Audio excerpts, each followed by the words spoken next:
మన ప్రభువును లోకరక్షకుడైన యేసుక్రీస్తు నామమున మీ అందరికీ నా యొక్క ప్రత్యేక వందనములు. ఈ ఉదయకాల సమయమున దేవుడు మనకిస్తున్నటువంటి వాగ్దానమును చదువుకుందాం. నిర్గమకాండము 33వ అధ్యాయము 14వ వచనము. నా సన్నిధి నీకు తోడుగా వచ్చును. ఆమేన్. దేవునికే మహిమ కలుగును గాక.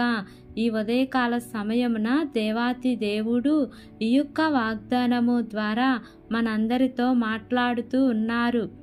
ఈ యొక్క వాక్యమును మనం జ్ఞాపకం చేసుకుంటే, నా సన్నిధి నీకు తోడుగా వచ్చును. మోషేని దేవుడు వెళ్ళమన్నప్పుడు మోషే దేవునిని అడుగుతాడు, నేను ప్రయాణం చేయాలి అంటే నీ సన్నిధి నాకు తోడుగా వస్తేనే నేను ప్రయాణం చేస్తాను అని మోషే దేవుడితో అంటారు.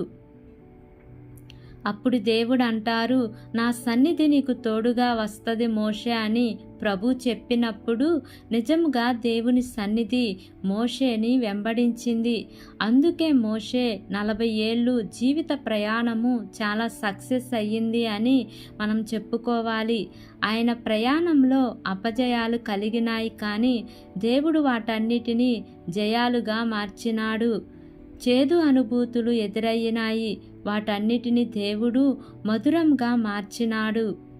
గనుక మన జీవిత ప్రయాణంలో ఆయన సన్నిధిని మనము కలిగి ఉంటే మన కుటుంబ పరంగా ఏ విధమైన ఆశీర్వాదములను మనము కలిగి ఉంటామో, ఏ విధమైన దీవెనలను మనము కలిగి ఉంటామో అన్నీ క్లియర్గా మనకు అర్థమవుతుంది. అంటే మనకు సమస్యలు శోధనలు రావు అని కాదు, కానీ మనకు సమస్యలు శోధనలు వచ్చినా ఆయన సన్నిధి ఉండటం ద్వారా వాటిని జయించగలుగుతాము.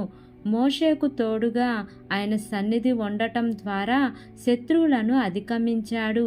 అనారోగ్యము, ఆర్థిక ఇబ్బందులను ఇవన్నీ కూడా ఆయన సన్నిధి అనుభవించుట ద్వారా మోషేకు వృద్ధాప్యంగా కూడా అనిపించలేదంట.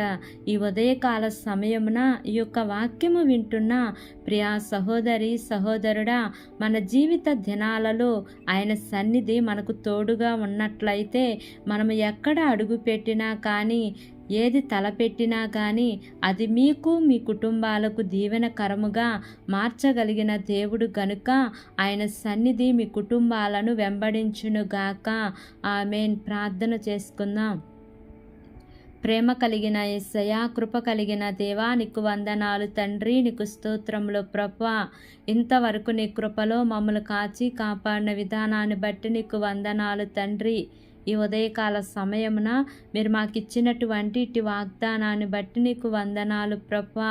ఎంతమంది బిడ్డలు ఈ వాక్యమును విని ప్రార్థనలో ఏకీభవిస్తున్నారో తండ్రి, ప్రతి కుటుంబాన్ని మీరు జ్ఞాపకం చేసుకోండియా.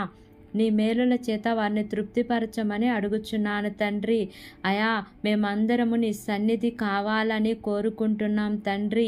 మా జీవిత ప్రయాణంలో కూడా నీ సన్నిధిని మేము కలిగి ఉంటే మోషే జీవితంలో ఏ విధముగా జయములను కలుగజేశారో అదే విధముగా మా కుటుంబానికి, మా కుటుంబంలో ఉన్న బిడ్డలకి, మాకు ఆరోగ్యపరంగా కానీ, బిడ్డల భవిష్యత్ పరంగా కానీ, వారి వ్యాపారాలలో కానీ, వారి చదువులలో కానీ అన్నిటిలో కూడా నీ సన్నిధిని తోడుగా ఉంచి విజయాలను చూసే కృపను దయచేయమని మిమ్మల్ని వేడుకుంటున్నాను ప్రభువా. మా దేశమును జ్ఞాపకం చేసుకోండియా. దేశమును పరిపాలిస్తున్న ప్రతి అధికారుల కుటుంబాలను మీరు జ్ఞాపకం చేసుకోండి తండ్రి. వారందరికీ మంచి ఆరోగ్యమును దయచేయండి అయ్యా. వారు చేస్తున్న పనులన్నిటిలో కూడా మీ యొక్క సఫలతను ఉంచండి దేవా. వారు వెళ్ళుచున్న మార్గములలో మీరు తోడుగా ఉండమని, నా యొక్క ప్రార్థన ఆలకించి అంగీకరించమని నజరేయుడైన యేసు అతి పరిశుద్ధ నామమున అడిగి వేడుకొని పొంది ఉన్నాము తండ్రి. Amen, amen, amen. Praise the lord. God bless you all.